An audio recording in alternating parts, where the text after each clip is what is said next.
जय श्री राधे, हर हर महादेव। मित्रों, अगर आपने सूक्ष्म शरीर और अघोरी तांत्रिक भाग 1 श्रवण नहीं किया है तो डिस्क्रिप्शन में जा करके लिंक पर क्लिक करके भाग 1 अवश्य श्रवण करें।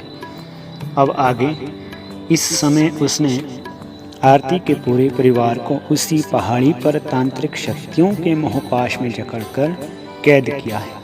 ना जाने कैसा प्रबल तांत्रिक है कि स्वामी जी की साधना शक्ति उस तक नहीं पहुंच पाती। स्वामी जी के पीछे भी उसने अपनी भैरवी बना चुका है।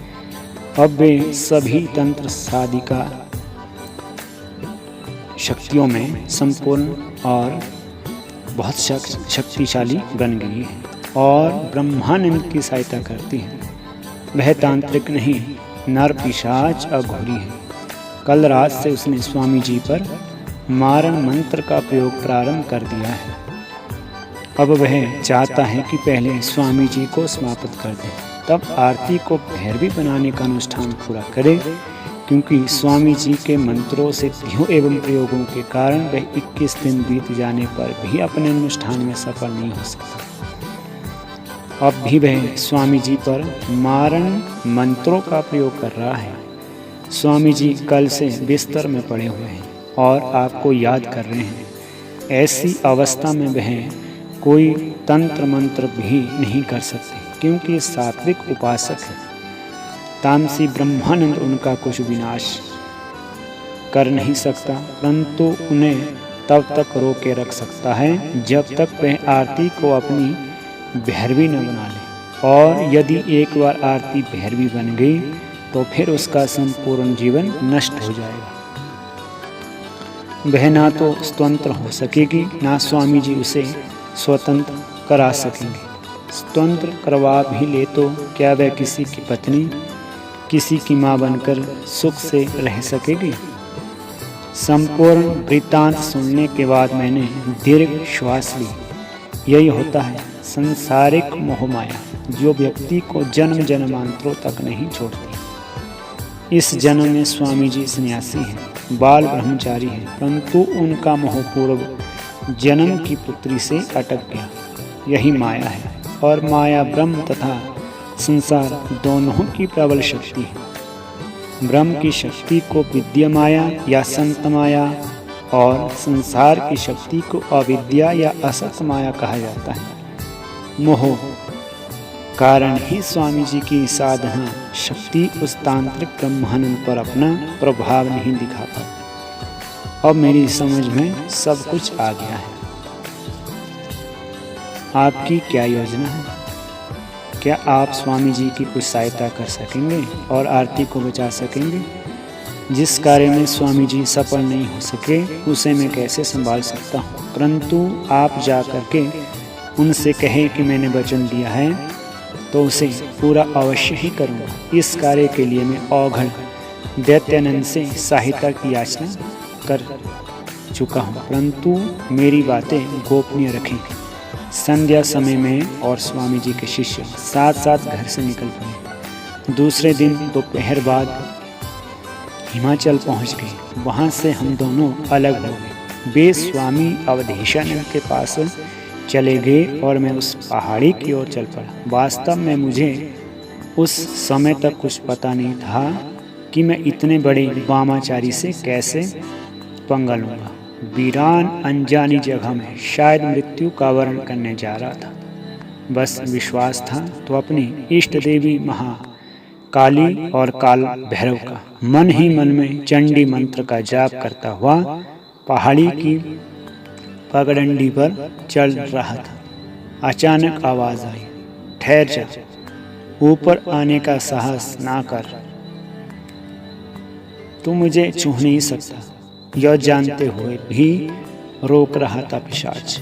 मैंने समझ लिया कि वह ब्रह्मानंद का नर पिशाच है, जो यहाँ की रक्षा के लिए लगाया गया होगा। इसी तरह अभी कितने ही मिलेंगे, फिर डरूं क्यों? मौत सामने से गड़गड़ाते हुए चली आ रही थी और नर पिशाच अघोरी जोर जोर से ढाके मार के हंस रहा था। मेरे प्राण अटक गए। मैंने समझ लिया कि अब मरना ही होगा। इधर उधर भाग नहीं सकता था, क्योंकि पहाड़ी पगडंडी में एक और ऊंचा पहाड़ था तो दूसरी ओर खाई थी। हर और मौत का जबड़ा फैला था। मैंने आंखें बंद कर ली और मुंह से निकला, जय महाकाल, जय महादेव, जय महाकाली, जय चंडी माँ। अचानक मुझे किसी ने गोद में उठा लिया और एक किनारे पत्थर पर लिटा दिया। तभी मेरे कानों में भयानक चीख पड़ी। मैं चौंक करके उठा। मैंने देखा मेरे पास ही औघड़ दैत्यानंद खड़े हैं और दोनों हाथों से उस नर पिशाच को मरोड़ करके घाटी में फेंक रहे हैं। मैं उनके चरणों से लिपट गया। उठ। उन्होंने बाहों का सहारा लेकर के उठाया, फिर बोले, बेटा ऐसे में साहस कभी न खोया करो। आत्मविश्वास टूट गया तो तुम्हारे तंत्र और मंत्र क्या करेंगे। खैर चलो मेरे साथ, मैं देखता हूँ ब्रह्मानंद तांत्रिक को। वहाँ केवल तुम आरती के पास रहना और उसकी रक्षा दुर्गा कवच से करना। शेष तुम्हें कुछ नहीं करना। दुर्गा कवच के पार से तुम्हारी भी रक्षा होगी और आरती की भी। मैं धीरे से बोला, जो आगे। औघड़ दैत्यानंद मेरी बाह पकड़े चले जा रहे थे, उड़े जा रहे थे। मैं समझ नहीं पाया, किंतु जितना समय ऊपर खंडहर तक पहुंचने में लगना चाहिए था उससे बहुत कम समय लगा। बाँ हम एक टूटी पत्थर की दीवार के पीछे ठहर गए। मैंने देखा सामने अनुष्ठान की यज्ञशाला सजी हुई थी। सिंदूर से बने भैरवी चक्र पर एक खूबसूरत युवती ऊँगती सी बैठी थी। सामने उन्नत ललाट वाला रक्त वर्णित सुंदर युवक तांत्रिक ब्रह्मानंद कोई मंत्र पढ़ रहा था और मदिरा की आहुति अग्नि में डाल रहा था। तुम यहीं ठहरो। जैसे ही वह बलि देने के लिए तैयार होगा, मैं उसकी बलि यानी बकरे पर अपना त्रिशूल फेंकूंगा। वह विचलित होगा और मेरी ओर झपटेगा। तब तुम आरती के पास पहुंच करके तीव्रता से उसे भैरवी चक्र से बाहर घसीट कर ले आना और तुरंत दुर्गा कवच का पाठ करते रहना। मैंने स्वीकृति में से सर हिला दिया। इसके पश्चात दैत्यानंद मेरे पास से चले गए। ब्रह्मानंद ने मदिरा की आहुति बंद कर दी और कटार उठा करके अपने अंगूठे पर चीरा लगाया।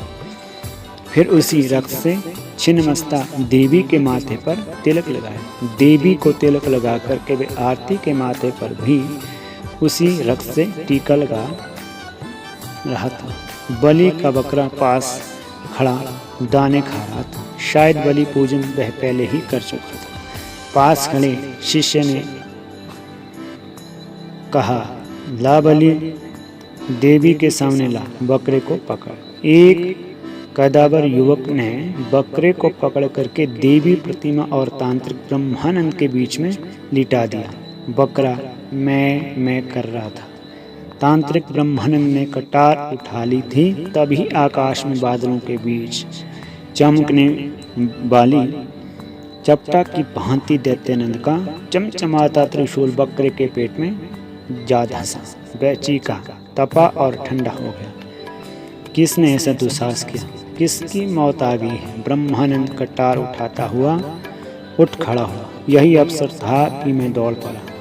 मैंने आरती की दोनों बाहें पकड़ करके भैरवी चक्र से बाहर खींचा। बैग सीखती हुई वहां से दूर चली आई और निर्जीव सी लेट गई। मैं मन ही मन जगदम्बा दुर्गा कवच का पाठ कर रहा था और आरती को खींच करके खंडहर की दीवार के पीछे ला करके छुपा रहा था।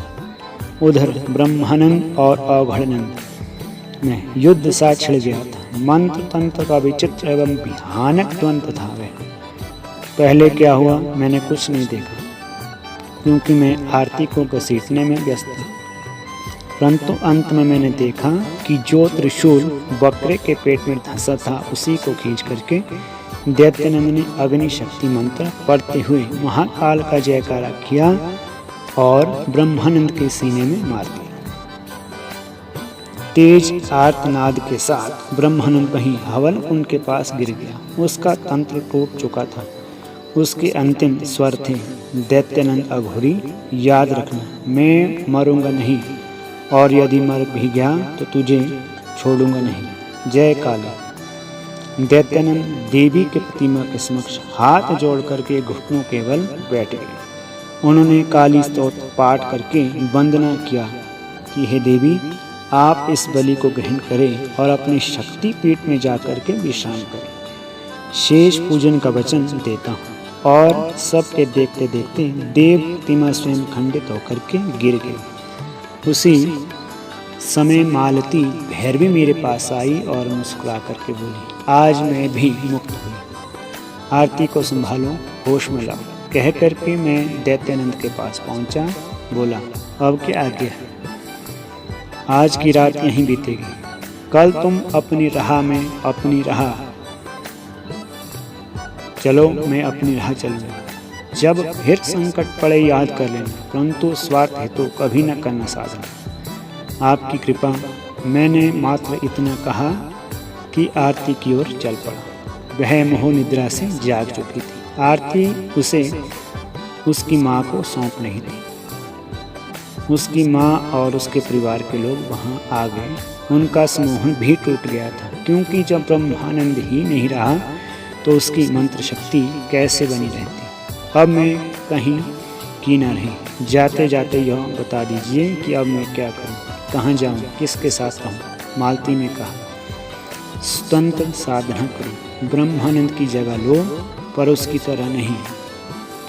मैंने कहा, प्रातः आँख खुली तो धूप चढ़ गई थी। मैं खंडहर के एक साफ सुथरे कक्ष में बिस्तर पर था। मेरे समक्ष में स्वामी अवधेशानंद खड़े थे। एक और मालती खड़ी थी तो दूसरी ओर आरती। मैंने स्वामी जी को प्रणाम किया और कहा, आप स्वस्थ हैं? सब तुम्हारे और दैत्यानंद की कृपा है। कहाँ हैं दैत्यानंद जी? वे कल चले गए, किसी को पता ना चला। ये भी मालती से पता चला। और ब्रह्मानंद का क्या हुआ? वह अबोध बालिकाओं पर भैरवी तंत्र प्रयोग करते करते स्वयं काल भैरव का आहार बन गया। वास्तव में वह त्रिशूल से आहत होकर के नहीं मरा था। आहत होने के बाद वह उठा था और पहाड़ी से गिर करके खाई में जा गिरा था। वह पापी था। भैरवी साधना को स्वार्थ के बंधन में बांध करके कुमार्गी हो गया था। इसलिए पराशक्ति छिन्नमस्ता भगवती ने उसका साथ नहीं दिया। मैं उठा और स्वामी जी से विदा ले ली। काफ़ी दिनों बाद वही आरती अपने पति के साथ मेरे पास आई थी। कितना सौंदर्य था उसके चेहरे पर, माथे पर कुमकुम और मांग का सिंदूर। उसके सुखी दाम्पत्य जीवन का इजहार कर रहा था। दुर्भाग्यवश यदि तांत्रिक ब्रह्मानंद उसे भैरवी तंत्र में बांध करके भैरवी साधिका बना लेता तो उसके चेहरे का स्वाग चिन्ह कभी नहीं दमक सकता था। जय श्री राधे। हर हर।